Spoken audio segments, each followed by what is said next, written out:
नमस्कार, मी कीर्ती जोशी. अवनीफूडच्या किचनमध्ये आपलं मनापासून स्वागत आहे. आज आपण पारंपरिक पद्धतीने कढी कशी करायची ते बघणार आहोत आणि नैवेद्य स्पेशलच्या आपल्या आता सध्याची जी सिरीज चालू आहे त्यामध्ये आपण महालक्ष्मीच्या नैवेद्यामध्ये पडवळ घालून कढी कशी करायची हे आजच्या रेसिपीमध्ये मी तुम्हाला सांगणार आहे. चला तर आता आपण रेसिपीला सुरुवात करूया. कढी बनवण्यासाठी आपण इथं ताक घेतलेलं आहे 1 ग्लास भरून. त्यानंतर फोडणीसाठी आपण इथं 3 चमचे साजूक तूप घेतलेलं आहे. साजूक तुपाच्या ऐवजी तुम्ही तेलाचा वापर केला तरी चालेल, पण तुपातली कढी जास्त चांगली लागते. त्यानंतर इथं आपण 3 चमचे बेसन पीठ घेतलेलं आहे. कढी फोडणीसाठी अर्धा चमचा मोहरी, अर्धा चमचा जिरे, त्यानंतर 6 ते 7 आपण काळी मिरी घेतलेली आहे.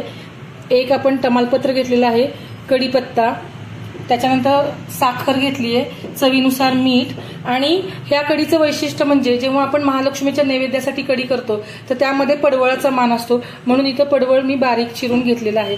तुम्ही हे स्किप पण करू शकता, पण पडवळाच्या कढीचा जास्त महालक्ष्मीच्या नैवेद्यामध्ये मान आहे. त्यानंतर आपण इथं आलं किसून घेतलेलं आहे आणि इथं मिरचीचा ठेचा घेतलेला आहे. ही नुसती मिरची क्रश करून घेतलेली आहे आपण. त्यानंतर हिंग आणि इथं आपण धणे पावडर घेतलेली आहे.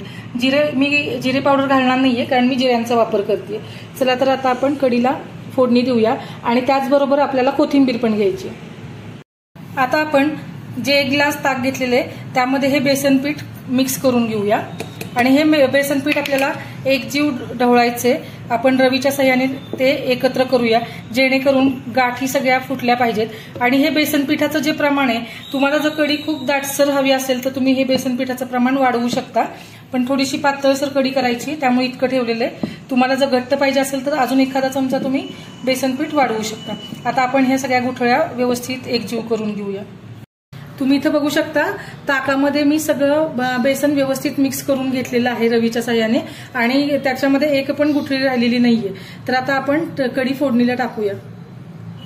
आपण इंडक्शन लावून घेऊया. कढई ठेवलेली आहे. कढई गरम झालेली आहे. आता तूप घालून घेऊया.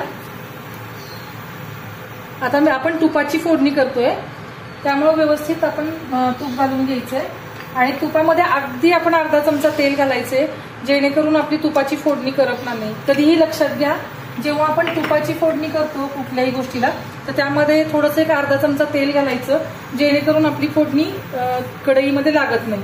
आता आपलं तूप गरम झालं की त्याच्यामध्ये आपण लगेचच मोहरी टाकून घेऊया.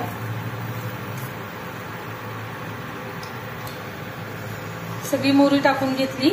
त्यानंतर आपण जिरे टाकूया. आपण फोडणी करताना आपल्या गॅसची फ्लेम कमी करायची आहे. तुम्ही इथं बघा जिरं छान फुललेलं आहे, मोहरी तडतडली आहे. आता आपण त्यामध्ये कढीपत्ता टाकून घेऊया, तमालपत्र, त्यानंतर आपण हिंग घालून घ्यायचा आहे आणि जी काळी मिरी घेतलेली होती ती पण घ्यायची. काळ्या मिरीनी काय होतं, ताकाची एकदम चव छान लागते, म्हणून हिंग आणि काळी मिरी आपल्याला घालायची ताकामध्ये. आणि आता आपण परत फोडणी व्यवस्थित एकसारखी 2 मिनिट परतून घेणार आहोत. आणि ही परतत असतानाच आपण त्याच्यामध्ये घेतलेले गोसावळे जे चिरलेले होते बारीक बारीक ते घालायचे. ते तुम्ही तुमच्या आवडीनुसार कमी जास्त प्रमाणात करू शकता. तर हे पण छान परतून घ्यायचंय. त्यानंतर आपण मिरची घेतली होती जी ठेचून ती घालून घेऊया आणि 2 मिनिटं व्यवस्थित त्याला परतून घेऊया.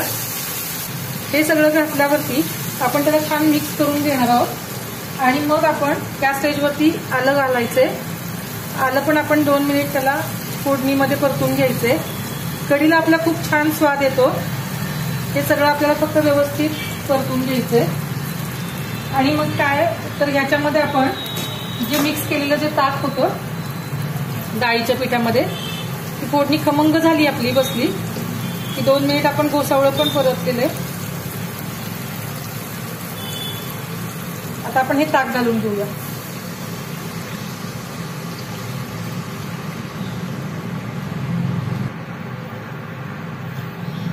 सॉरी, गोसावळं नाही, पडवळ. तर आपण हे पडवळ पण घालून घेतलेले आणि आता आपण हे ताक घालून घ्यायचे. ताक घातल्यानंतर पण सतत आपल्याला ते 2-3 मिनिट आपण ढवळत राहायचे. आणि आता आपल्या गॅसची फ्लेम थोडीशी वाढवून घ्यायची आहे आणि आपल्याला हे सतत मिश्रण ढवळत राहायचे जेणेकरून कुठलीही गुठळी होणार नाही आणि आपली कढी फाटणार नाही। यासाठी जेव्हा आपण ताक घालू डाळीचं पीठ मिक्स केलेलं तर तेव्हा आपल्याला गॅस थोडासा मोठा करून घ्यायचा आहे, मोठ्या फ्लेमवरती, आणि आपल्याला हे मिश्रण सतत ढवळत राहायचंय। आणि आता एक उकळी येऊन देऊ त्याला। तुम्ही इथं बघू शकता आपल्या कढीला उकळी छान आलेली आहे आणि कढी थोडीशी दाटसर पण झालेली आहे। तुम्हाला यापेक्षा दाटसर पाहिजे असेल तर तुम्ही अजून बेसन पीठ घालू शकता। आता या स्टेजवरती मी कढीमध्ये मीठ घालणार आहे आणि आपण साखर पण व्यवस्थित घालायची आहे, कारण आंबट गोड चवीची जी कढी असते ती खूप चवीला छान लागते। आणि आपण साखर घातल्यानंतर पण त्याला व्यवस्थित मिक्स करणार आहोत। मीठ साखर घालून झालं त्यानंतर आपण धणे पावडर घालणार आहोत, त्यामुळे कढीला अप्रतिम अशी चव येते। तर अशा पद्धतीची कढी तुम्ही नक्की करून बघा। आता हे सगळं घातल्यानंतर आपण त्याला अजून 1 ते 2 उकळी येऊ देऊया। तुम्ही इथं बघू शकता कढीला छान उकळी आलेली आहे आपल्या, आणि त्यात घातलेलं जे पडवळ होतं ना तर ते पण पूर्ण शिजलेलं आहे। कन्सिस्टन्सी अशी झालेली आहे आणि कढीचा वास तर एकदम अप्रतिम असा येत आहे। सगळे त्याच्यामधले जे कच्चे मसाले ते पूर्ण कढीमध्ये व्यवस्थित मिक्स झालेले। आता आपण उकळलेली ही जी कढी आहे ती सर्विंग बाउलमध्ये काढून घेऊया, पण त्यापूर्वी आपण चिरलेली कोथिंबीर त्याच्यावरती स्प्रेड करून घेऊया। आणि आता आपण सर्विंग बाउलमध्ये कढी काढून घेऊया। हे अगदी आंबट गोड चवीची होते। या पद्धतीची कढी तुम्ही नक्की करून बघा आणि यावेळेस महालक्ष्मीला या कढीचा पण नैवेद्य दाखवा। आणि जर आपल्या रेसिपी जर तुम्हाला आवडल्या असतील तर रेसिपीला लाईक, शेअर, कमेंट नक्की करा। आपल्या चॅनलला जर अजून सबस्क्राईब केलं नसेल तर चॅनलला सबस्क्राईब करायला विसरू नका। धन्यवाद।